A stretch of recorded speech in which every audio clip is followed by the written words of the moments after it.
시청자 여러분, 오늘은 지금 독일 지난주에는 이제 독일 통일 관련해서 우리가 이제 이야기를 나눠봤는데요.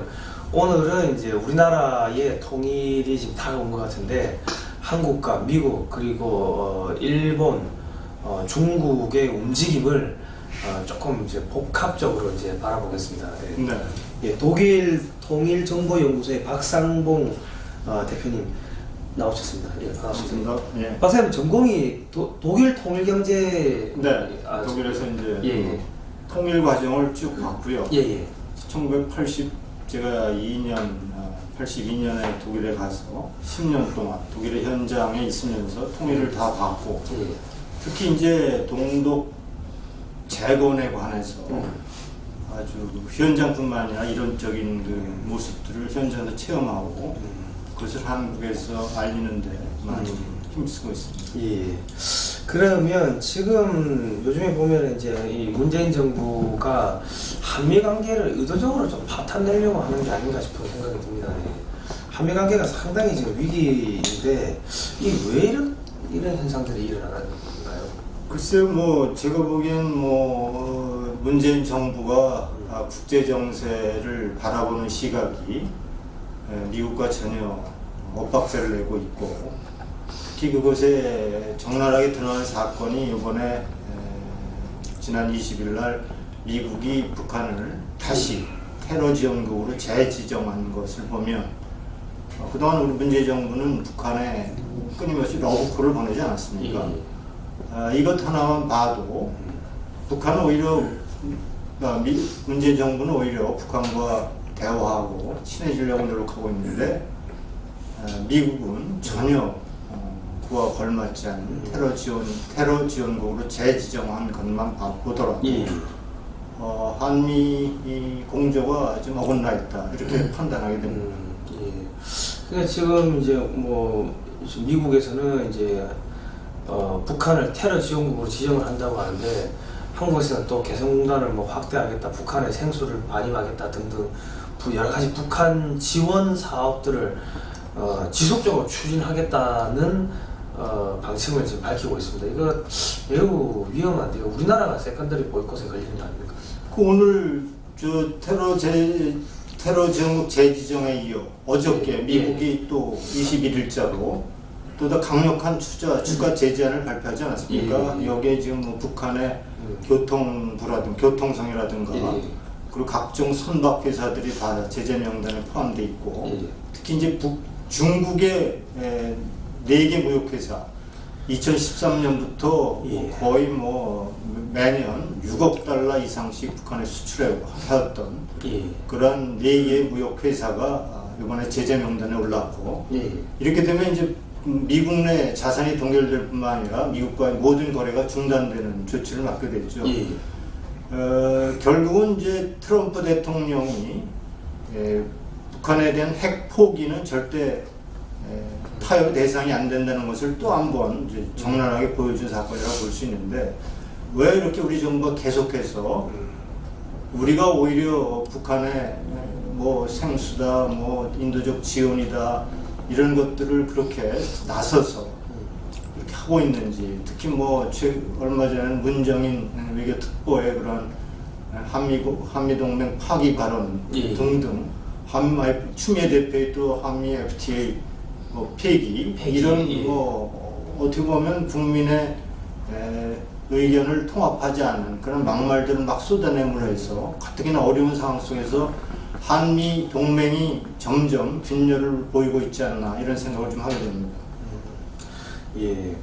그 지금 이 가장 심각한 거는 우리나라도 이 자칫 잘못하다가는 이 세컨더리 보이콧에 걸려가지고 한국의 은행들이, 그러니까 한국의 예를 들어서 북한하고 우리가 무역 거래를 하면은 한국의 은행을 통해서 돈이 들어가든지 할 거 아닙니까? 그렇죠. 그렇게 됐을 경우에 한국의 은행들이 미국하고 거래가 완전히 단절되는 상황이 생길 수가 있지 않겠습니까? 한국의 은행들이 그런 바보 같은 짓은 안 하겠죠. 이제 지금의 이렇게 강력한 대북 추가 제재안이 나온 상황에서도 이런 일을 한다는 것은 죽음을 자초하는 일이고 예, 예. 대한 경제를 파탄으로 몰고 가는 일로 생각되고 그런 짓은 안 할 것이라고 봅니다. 예. 특히 이제 경협이라고 하는 것에 이제 개성공단을 통해서 대북 경협을 좀 논하고 있는데 제가 경협에도 여러 종류가 있죠. 뭐 예. 단순한 뭐 무역 거래 또는 있고 아니면 예. 합병 합자회사, 조인트 벤처 같은 것도 예. 있을 수 있고 직접 투자 같은 게 있을 수 있지 않겠습니까? 예. 근데 개성공단 같은 거는 북한에 직접 투자하는 거거든요. 예. 그것은 뭐냐면 뭐 결론적으로 얘기해보면 북한과 예. 직접 투자 또는 조인트 벤처를 통해서 성공한 케이스가 하나도 없습니다. 그렇죠. 예. 결국은 전부 망했죠. 예. 대표적인 게 현대 아산 아닙니까? 예. 예. 현대 아산은 지금 뭐 완전히 뭐 부도 그렇죠. 회사가 없어지고 그리고 정몽원 회장은 뭐 세상을 떠나지 않았습니까? 예. 지난 70년, 80년대에 제일교포 상공인들이 예. 대북 경협 사업을 열심히 했었어요. 예. 뭐 130여 개의 제일교포 기업들이 북한과 예. 합병해서 합자회사를 통해서 북한에 경협을 열심히 했죠. 투자도 거기서 하고. 예. 근데 130개 기업에서 성공한 케이스가 하나도 없어요. 그렇죠. 그리고 이게 더 웃기는 건 중국 기업들도 북한에 투자했다가 어렵죠. 돈 떼는 경우가 많아서 중국의 이뭐 지방 정부에서는 이 자기 지역에 있는 업체들이 북한에 투자하는 거를 이제 하지 말라고 권고도 하고 뭐 그런다 그러더라고요. 그럼에도 불구하고 지금 우리나라 문재인 정부는 계속 북한에 뭔가 투자하겠다는 거는 이건 좀 그렇죠. 납득이 안 되는 상황이죠. 예. 뭐 우리가 이해 안 되는 것만은 또 물론이고 미국과의 그렇게 공조가 이렇게 삐걱거릴 수 있습니까? 예. 한미동맹 지금 거의 70년이 돼가고 있는데 예. 이 정도의 균열을 보인 적은 뭐 없다고 생각이 되고요. 참 최근에는 또 뭐 85명이 단체 관광객이 애틀랜타 공항에서 되돌아오는 그런 사건가 미국의 입국이 거부됐죠. 예. 그런 사건도 있지 않았습니까? 결국 뭐 우리나라가 저 아프리카의 그 형편없는 제3세계 국가에 속한 나라도 아니고 예. 이러한 이러한 사건 같은 거는 정말 우리가 미국이 대한민국을 이제 더 이상 동맹으로 인정하지 않는 거 아닌가 할 우려가 있을 정도로 불신이 쌓이고 있지 않나 하는 우려스러운 마음을 금할 수 없습니다. 그러니까 이번에 트럼프 대통령 방한했을 때도 이제 숙소 가는 길목에 이 시위대들을 배치를 해가지고 물병을 던지고 페트병을 던지고 뭐 그래가지고 이 대통령 전용차가 560m를 역주행해가지고 그 지역을 빠져나갔다 이제 그런 게 있더라고요. 아 그런 일이 있었어요. 한국 언론은 아닌데 일본 언론에 나오더라고요. 그러고 이제 그 숙소 주변에도 이 반미 시위대들이 몰려가지고 도탈드 트럼프 해가지고 노망난 영감탱이라고 이 북한에서 그렇게 표현한 거를 그대로 이 피켓을 들고 그렇게 반미 시위를 했다고 하니까 그리고 또 대통령 만찬상이 이 테이블 위에 또 밥상을 올려가지고 이거는 이제 제사상을 갖다 줬다 이런 비판도 나오더라고요. 그것뿐만 아니라 그 대통령이 그 트럼프 대통령이 이제 청와대 앞에 들어갈 때 이제 우리 의장대가 가로막고서 이제 의장 사열 행렬을 했는데 그게 상여가 나가는 행렬하고 똑같다.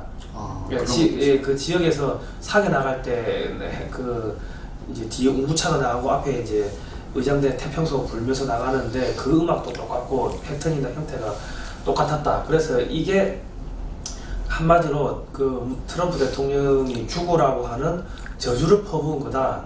이제 그런 지적들이 이제 나오고 있습니다. 예. 그러니까 이거를 뭐 우리나라 사람들도 이제 뭐 이제 아는 사람은 알겠지만 미국의 뭐 이 정보기관에서 그걸 모르겠습니까? 예. 근데 아무래도 기분이 많이 상했을 것 같고 지금 뭐 미국에서는 한국을 이제 적성국가로 분류하는 이런 움직임이 또 나오더라고요. 뭐 그렇게 되면 이제 뭐 정말 큰일이죠. 예. 뭐 특히 우리나라는 분단국 아닙니까? 예. 지난 시간에도 뭐 말씀드렸지만 분단국이 지금 5나라가 있지 않습니까? 예. 뭐 서독, 베트남, 예멘, 중국, 우리 한반도. 예. 그럼 가만히 들어 보면 분단국이 통일을 자유민주 통일로 이룬 나라는 서독군이 없어요. 예. 특히 만약에 우리가 이제 분단국으로서 만약에 우리나라가 연방제 통일을 원하지 않는다면, 정말 자유민주주의 통일을 원한다면 미국의 힘을 빌지 않고는 불가능합니다. 예.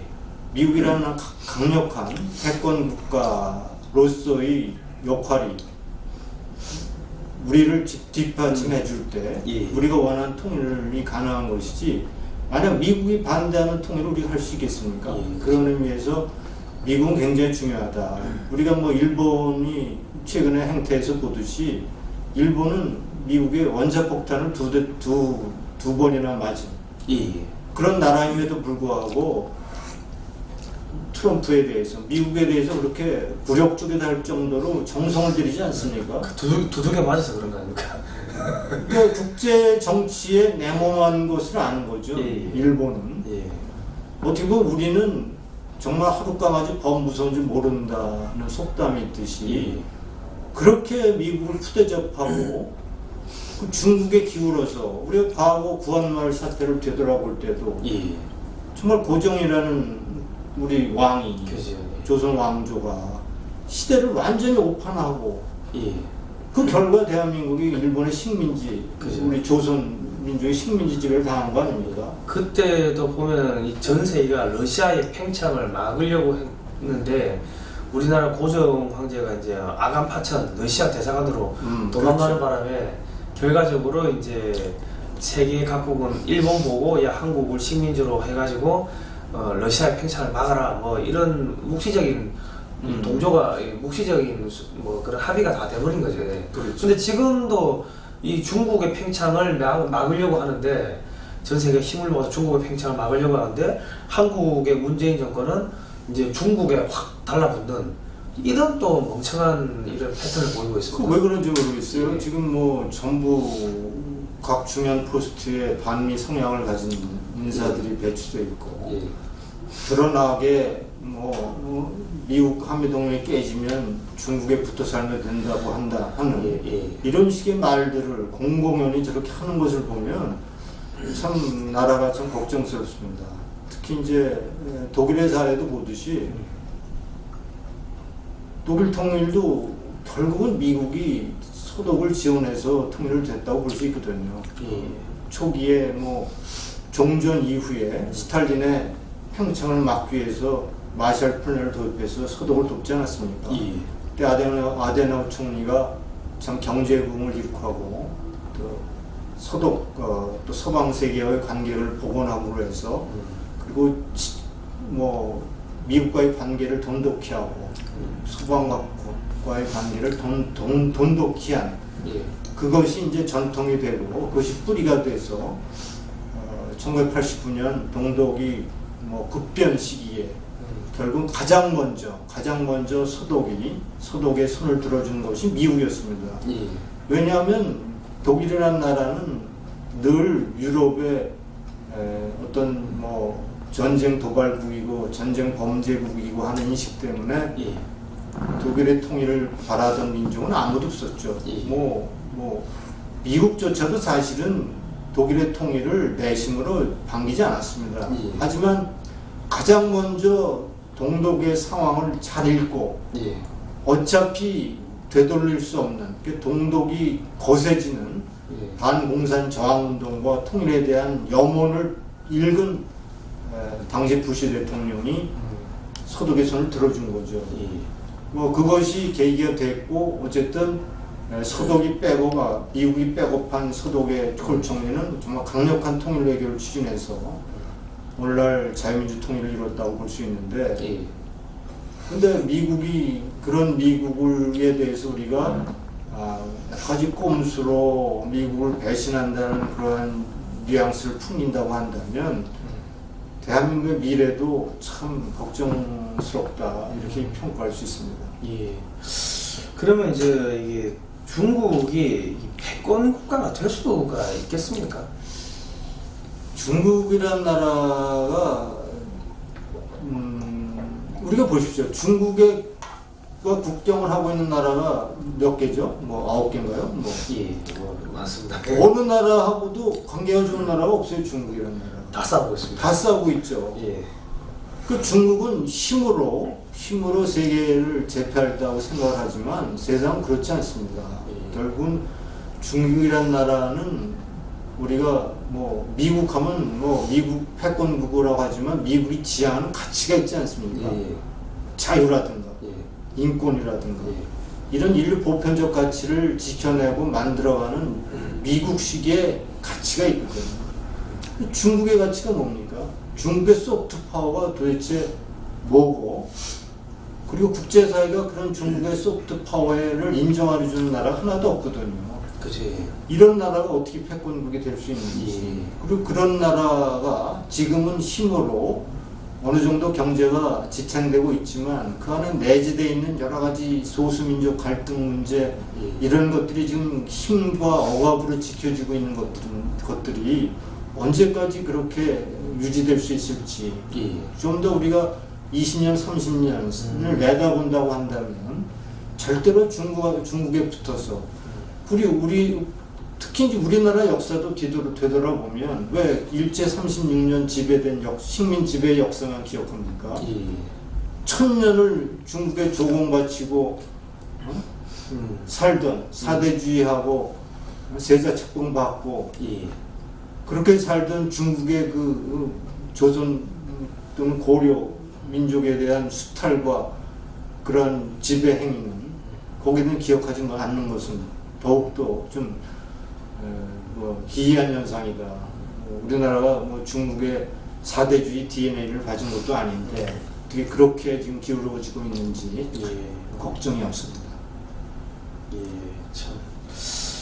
참 이 안타까운 지금 상황들이 계속 벌어지고 있습니다. 지금 국제 정세에 돌아가는 걸 보면은 지금 중국이 지금 짐바브웨이에서 대통령이 실각을 했는데 그 실각한 그 무가베 대통령이 중국을 비판을 했었거든요. 네. 그러니까 중국이 너무 수탈을 많이 해간다. 이런 식으로 뭐 비판을 해놓으니까 이제 중국이 개입해서 이제 쿠데타 일어났다 이런 게 지금 계속 신문이 나오고 있습니다. 그러다 보니까 이 아프리카에서 지금 반중국 정서가 서서히 퍼지고 있는 또 그런 상황이더라고요. 그러니까 지금 이런 걸 보면은 우리나라도 미국이 없다면은 중국이 와가지고 이런 식으로 정권을 엎어버린다든지 뭐 여러 가지 행패를 부릴 가능성이 높지 않겠습니까? 뭐 최근에 우리가 알고 있지만 중국의 동북공정 같은 거 그렇죠. 보십시오. 예. 그러니까 이제 우리가 이제 크게 이제 고대사 근현대사를 쭉 나다 보면 예. 특히 이제 동북공정은 뭡니까? 고구려사의 역사를 중국 역사에 편입시키는 되는 거 아닙니까? 이제 백제사까지 자기들 거라고 하는데. 아 그래요? 예. 그러니까 유일하게 우리나라의 고구려사 역사는 예. 중국을 지배한 역사 아닙니까? 예. 나머지는 다 중국에 침략당하고 지배당한 역사지만 그렇죠. 고구려 역사는 중국의 그 방활한 예.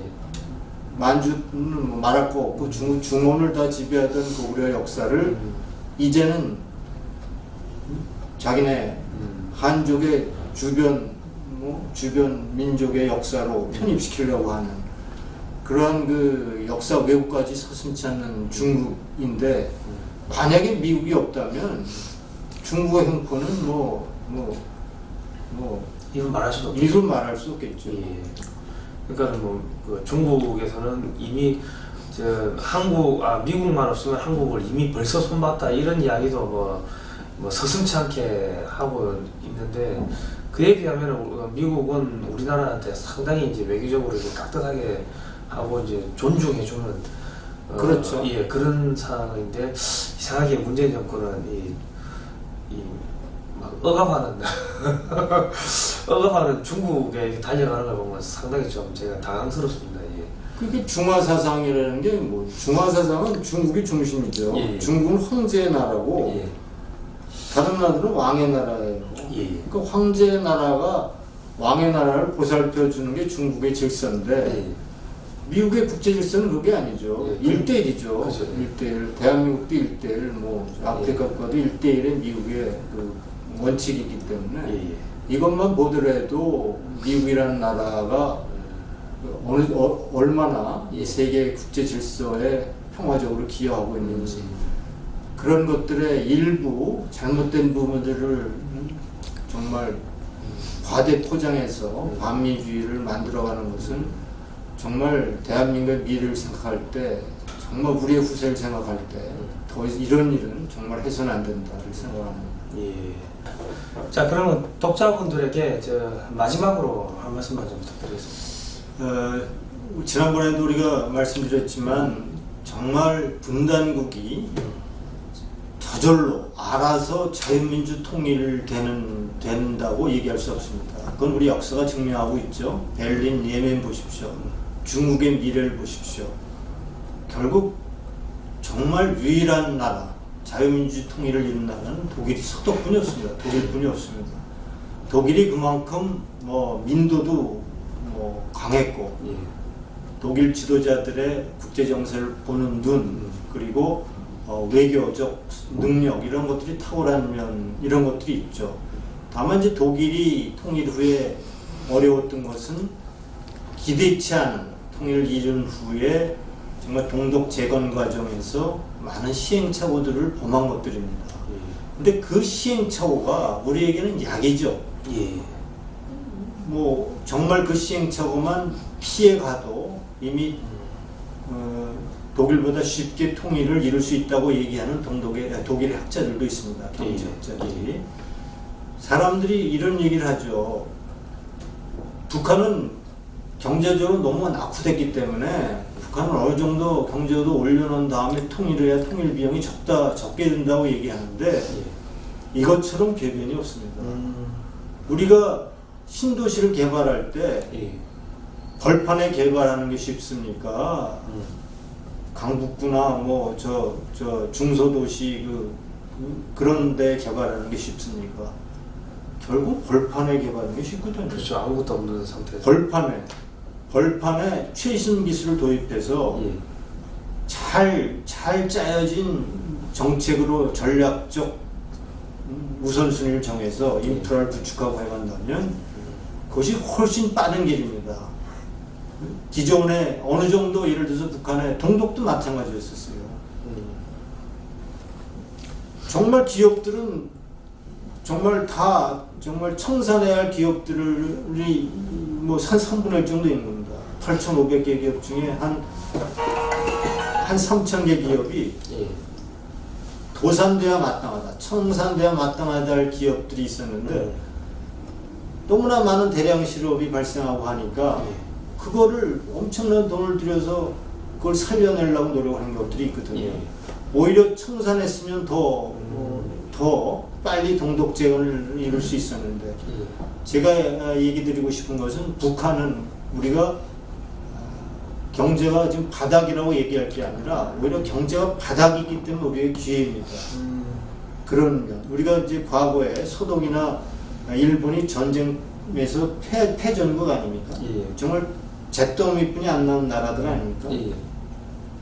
그 나라가 4반세기 만에 세계 2, 3 경제 대국으로 성장한 거에 대해서 어떻게 생각하세요? 그건 진짜 사실은 미국의 엄청난 미국이 엄청난 것보다 사실은 많은 경제 발전과 개발 성장에 지장을 주는 것들이 기득권입니다. 예를 들어서 우리가 여기다가 우리가 70년대, 80년대 경제 개발을 오늘 할 수 있습니까? 예를 들어서 건물 하나 지을더라도 어렵습니다. 도로 하나 닦으려고 해도 어렵거든요. 왜? 기득권들이 그 발전의 저해 세력이 되고 있는 거예요. 일본이나 서독 같은 나라가 잿더미가 된 거는 물론 그 당시의 상황으로서는 정말 경제가 완전히 파탄난 거지만 다른 한편으로 생각해 보고선 새로운 발전 모델을 만들기 위한 초토화 작업을 볼 수 있거든. 기득권을 없애고 싹 다 없애버려. IMF 시대에 우리가 그렇게 고통을 당했지만 IMF 구조조정이 오히려 그 이후에 경제 발전을 구조조정하고 경제 발전을 재촉했던 촉매 역할을 한 거와 똑같은 현상이죠. 오히려 그건 당연한 겁니다. 왜냐하면 한국이 있기 때문에 한국이 북한에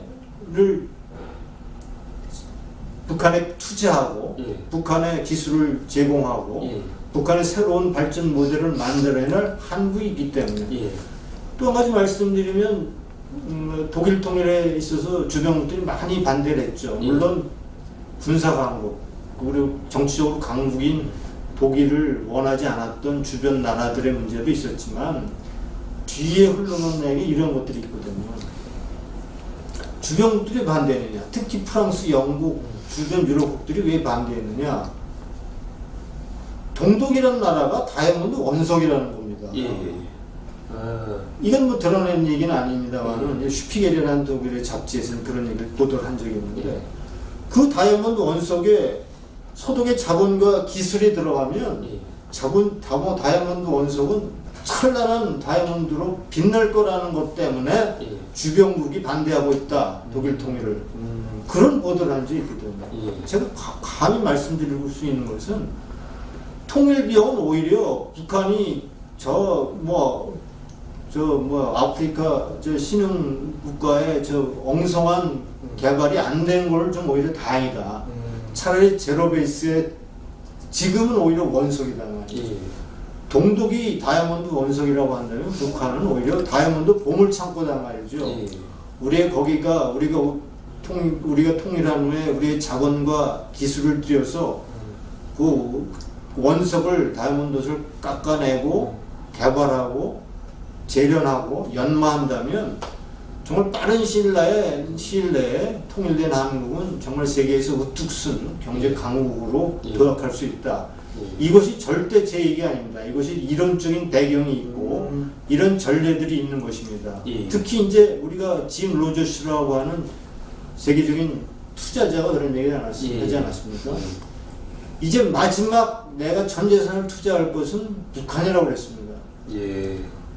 왜 북한에 투자를 하죠? 예. 북한이 바닥이니까 아무것도 없으니까 투자할 가치가 있는 겁니다.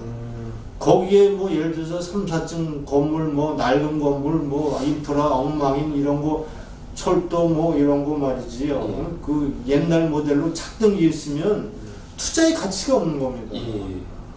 그거 뜯어내고 그거를 갖고 있는 기득권들하고 또 뭐 다툼을 벌리고 또 협상을 벌리고 비용이 들고 굉장히 어렵거든요. 예. 북한은 다행히 김정은이 그런 걸 안 했거든요. 예. 군사 부분만 팽창시켜놨지 예. 지역 경제를 발전시킨 게 없기 때문에 정말 농촌 아닙니까? 예. 그리고 벌판 아닙니까? 예. 뭐 거기다가 우리의 최신 기술을 들여서 국제사회에 투자자들이 모여서 말이죠. 예. 인프라 구축하고 예. 법과 제도를 잘 정비해서 투자하는 사람들에게 투자 결실을 제대로 돌려줄 수 있는 예. 뭐 중국 같은 나라는 뭐 뺏기도 하고 송금도 못하게 하고 그럴 수도 있지 않습니까? 예. 이렇게 인프라를 구축하고 법과 제도를 잘 정비하면 예. 전 세계 투자자들의 투자처는 북한이 될 것입니다. 예. 그 일을 우리가 하는 겁니다. 예. 그런데 흔히 햇볕론자들, 점진전 통일론자들은 그런 얘기를 하는 겁니다. 제가 이것도 독일의 예를 들어서 충분히 얘기를 드릴 수 있겠습니다만 독일도 그런 얘기가 있었거든요. 소위 헌법 146조를 얘기했던 3인당의 오스카 라폰테인 같은 사람은 바로 통일을 하면 비용이 많이 들기 때문에 단계별로 통일헌법을 만들고 단계별로 협상을 거쳐서 통일해야 된다고 그렇게 주장을 했었어요. 예. 만약에 그게 됐다면 오늘 같은 독일은 경제 강국이 되지 못했을 겁니다. 오히려 헬무트 콜 총리처럼 그대로 북한을 편입시키고 예. 동독을 편입시키고 정말 동독이 편입됐건 얘기는 구공산 권력이라는 나라가 힘을 못 쓴다는 얘기죠. 예. 만약에 그 구공산 권력 엘리트들이 집단 권력이 동독 재건 과정에 힘을 썼다고 생각해 보세요.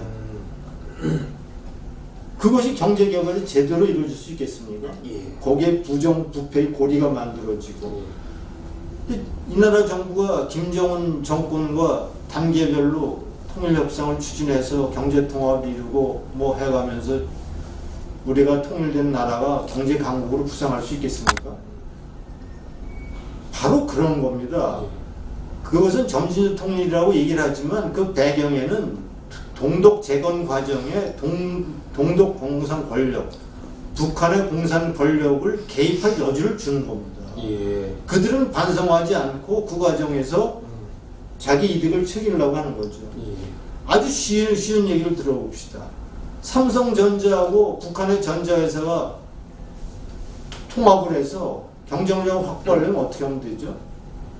북한의 전자회사가 삼성전자회사를 들어가면 되는 겁니다.